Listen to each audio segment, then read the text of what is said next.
What's up? What's up? What's up? Good morning, good morning, good morning, good morning all of us. क्या हाल चाल है जी आप सबके? Yes everyone. Is the audio video all good? जल्दी से बताइए. क्या ऑडियो वीडियो एकदम परफेक्ट आ रही है? Good morning, good morning, good morning मित्रों. How is everyone doing? क्या हाल चाल है आप सबके?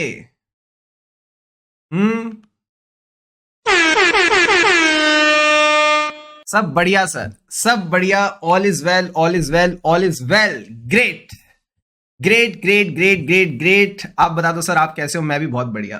तो thank you so much for asking and let's begin with the today session. सबसे पहले क्या करेंगे सर, जो कल पढ़ा था एक बार उसको रिवाइज करते हैं. कल मैंने आपको बड़ी प्यारी प्यारी बातें पढ़ाई थी. सबसे पहले क्या पढ़ाया? मैनेजमेंट के दिल की बातें. मैनेजमेंट के दिल की बातें जो भले ही लिखी ना हो बट हम समझ लेते हैं. सर उनको क्या कहते हैं? उनको कहते हैं assertion. Assertions were what? Representations by the management. These can be explicit or otherwise. कह के बोल सकते हैं या फिर आपको खुद समझनी पड़ेगी. कहां मिलती है? In the body of financial statement. That means embodied in the financial statement.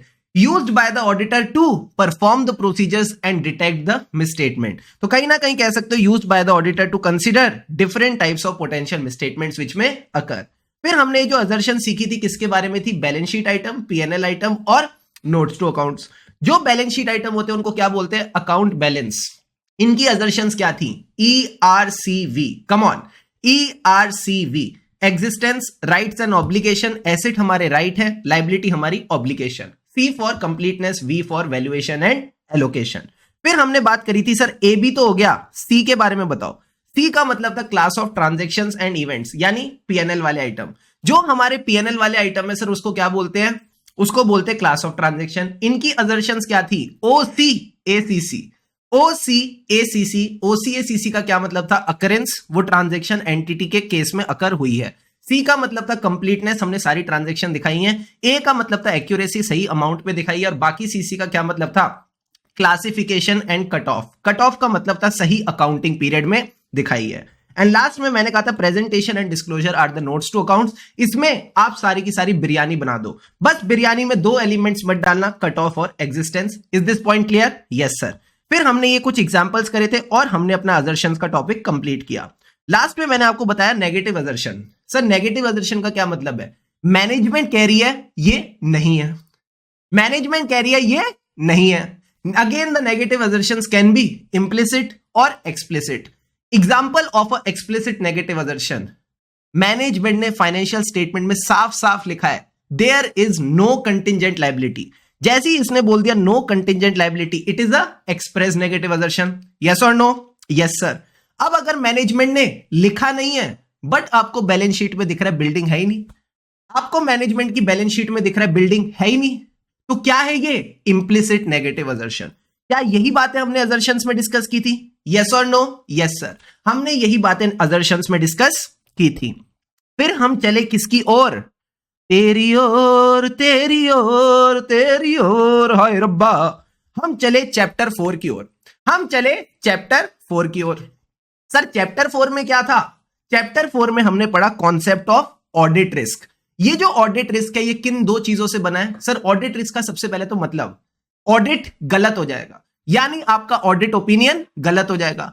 Sir audit opinion गलत कब होगा? जब मटेरियल मिसस्टेटमेंट थी और आपने अनमॉडिफाइड ओपिनियन दे दिया, यानी आपने इनएप्रोप्रिएट ओपिनियन दे दिया when the financial statements were materially मिसस्टेटेड. Yes और नो? Yes sir. ये किन दो चीजों से बना है? Risk of material misstatement and detection risk.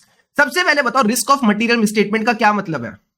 Sir risk of material misstatement अगर आसान शब्दों में बोले तो इसका मतलब है क्या चांसेस है कि फाइनेंशियल स्टेटमेंट में मटेरियल मिसस्टेटमेंट है. क्या चांसेस है कि फाइनेंशियल स्टेटमेंट में मटेरियल मिसस्टेटमेंट है. Risk that the financial statements are materially misstated prior to the audit. ये दो चीजों से बना है. दो चीजें क्या है?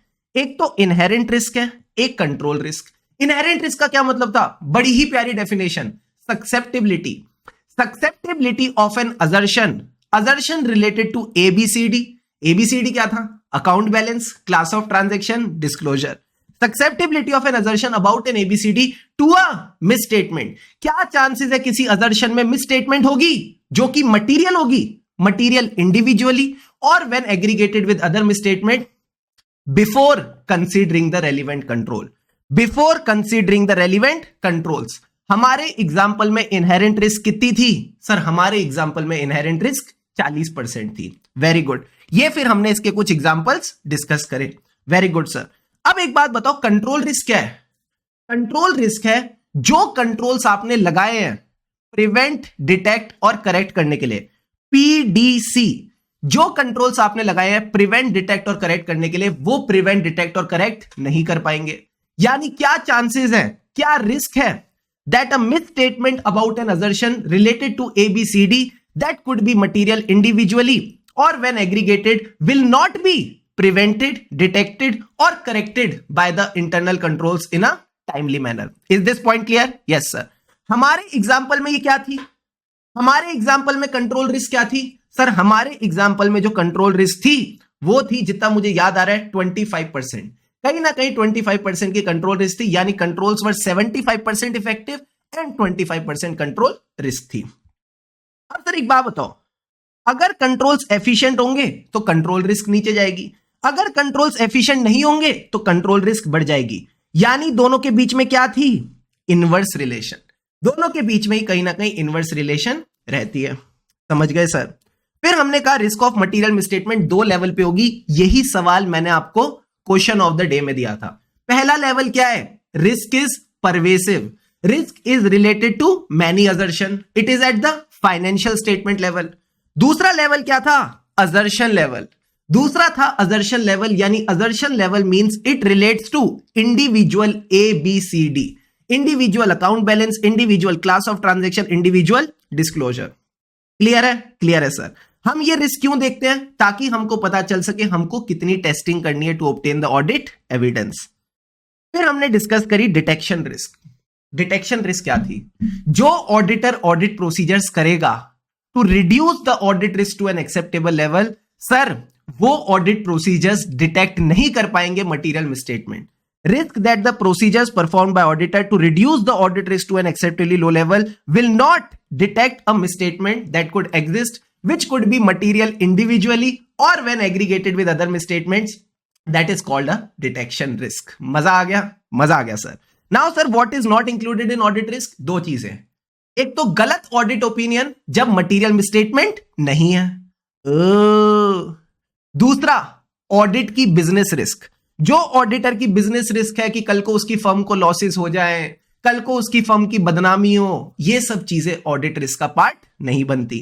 देन मैंने आपको बोला था assessment of risk is a professional judgement वाली चीज. आप इसको प्रिसाइजली नहीं बता सकते, आप इसमें बस जजमेंट लगा सकते हो. हमारी जो जजमेंट है वो किन 3 एलिमेंट से बनती है? जल्दी से एक बार चैट बॉक्स में बता दो. हमारा जो जजमेंट है वो किन 3 चीजों से बनती है? एक बार जल्दी से बता दो. क्या क्या 3 चीजें सिखाई है सीए कोर्स ने? Sir CA IPCC, CA final, that is your knowledge. Articleship, that is your training and overall experience. So your training, knowledge and experience. Come on. Training, knowledge and experience. Come on. Training, knowledge and experience, ये 3 चीजें हैं जो एक chartered accountant को chartered accountant बनाती हैं. Yes yes sir. फिर हमने बात की थी सर किसकी? बीबी वर्चुअल्स की. सर बीबी वर्चुअल्स की क्या बात हुई थी? मैंने कहा मैंने आपको बातों बातों में पूरा परचेज प्रोसेस सिखा दिया.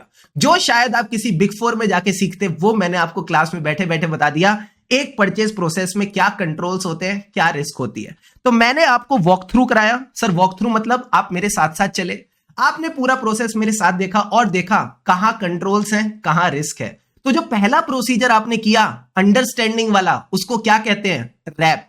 रैप का मतलब था risk assessment procedure. Risk assessment procedure में हमने क्या किया? Understanding about the risk, understanding about the control. इसी को कहते हैं ऐसे 315. Identifying and assessing the risk of material misstatement. जो मैंने आपको रिस्क दिखाई, ये कौन सी रिस्क थी? Inherent risk. जब मैंने आपको कंट्रोल्स दिखाए तो आपको कहीं ना कहीं क्या मालूम हो गई? Control risk. कि कंट्रोल्स कितने इफेक्टिव होंगे और कंट्रोल रिस्क कितनी होगी, ये आपने कहीं ना कहीं अनुमान लगाया. ये आपने कहीं ना कहीं अपनी प्रोफेशनल जजमेंट में अनुमान लगाया. तो identifying and assessing the risk of material misstatement कैसे? Through understanding the entity and its environment. अब कई बच्चे सोच रहे होंगे हमने ये प्रोसीजर क्यों करे? आपने रिस्क असेसमेंट प्रोसीजर इसलिए करे ताकि आप अपनी टेस्टिंग डिटरमाइन कर सको। एक्चुअल में टेस्ट क्या करना है तो आपने डिसाइड करने हैं अपने फर्दर ऑडिट प्रोसीजर। सबसे पहले क्या टेस्ट करते हैं सर? Test of control. सबसे पहले हम टेस्ट करते हैं टेस्ट ऑफ कंट्रोल, यानी जो एंटिटी का प्रोसेस है। मान लो आप परचेजेस की टेस्टिंग कर रहे हो तो पहले सीधा परचेजेस के इनवॉइस देखोगे या परचेज का प्रोसेस? पहले परचेज का प्रोसेस। आप देखोगे परचेज के प्रोसेस में प्रॉपर कंट्रोल्स ठीक से काम कर रहे हैं कि नहीं, प्रॉपर कोटेशंस हैं, प्रॉपर परचेज ऑर्डर है जो कि ऑथोराइज्ड है, प्लस गुड्स रिसीट नोट है। क्या ये बेसिक बेसिक बातें समझ आती हैं? हाँ सर। अब मुझे एक बात बताओ, आपने टेस्ट ऑफ कंट्रोल्स किया और आपको पता चला कंट्रोल्स इफेक्टिव हैं, तो मुझे बता दो बस इतनी सी बात, जो आप सब्सटेंटिव प्रोसीजर्स करोगे ये ज्यादा करोगे या कम करोगे? इतना बताना जरा। जब आपके कंट्रोल्स इफेक्टिव हैं तो आप सब्सटेंटिव प्रोसीजर्स ज्यादा करोगे या कम करोगे?